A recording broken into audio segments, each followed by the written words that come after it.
Hi friends, welcome to our channel. ముందుగా అందరికీ ఒక ఇన్ఫర్మేషన్ ఏంటి అంటే మన దగ్గర హౌస్ ప్లానింగ్ కూడా అవైలబుల్గా ఉంది. ఎవరికైనా కావాలి అంటే కామెంట్ చేయండి, నేను కాంటాక్ట్ అవుతాను. ఈ ఆలయంలోని శివలింగం స్ఫటికలింగ రూపంలో ఉంటుంది. ఈ దేవాలయం పంచరామాల్లో ఒకటి. అలాగే చంద్రుడు ప్రతిష్ఠింపజేసిన శివలింగం. ఈ దేవాలయం విశిష్టత అలాగే మనందరం తెలుసుకోవాల్సిన ఒక ముఖ్యమైన విషయం ఏంటి అంటే ఇక్కడ స్ఫటికలింగ రూపంలో అలాగే శ్వేతవర్ణంలో దర్శనమిచ్చే శివలింగం అమావాస్య వచ్చేసరికి బూడిద లేదా గోధుమ వర్ణానికి మారిపోతుంది. తిరిగి పౌర్ణమి వచ్చేసరికి యథారూపమైన శ్వేతవర్ణంలో కనిపిస్తుంది.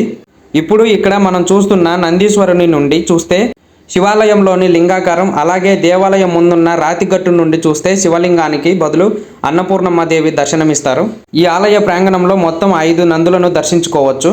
ఇంతటి మహిమ గల పుణ్యక్షేత్రం ఎక్కడ ఉంది, ఎలా వెళ్ళాలి అని అనుకుంటున్నారా? అయితే మీకోసం ఈ దేవాలయానికి సంబంధించిన ఫుల్ ఇన్ఫర్మేషన్తో వీడియో మన ఛానల్లో అప్లోడ్ చేసి డిస్క్రిప్షన్లో లింక్ ఇచ్చాను, వెళ్ళి చూసేయండి. Please do like, share and subscribe.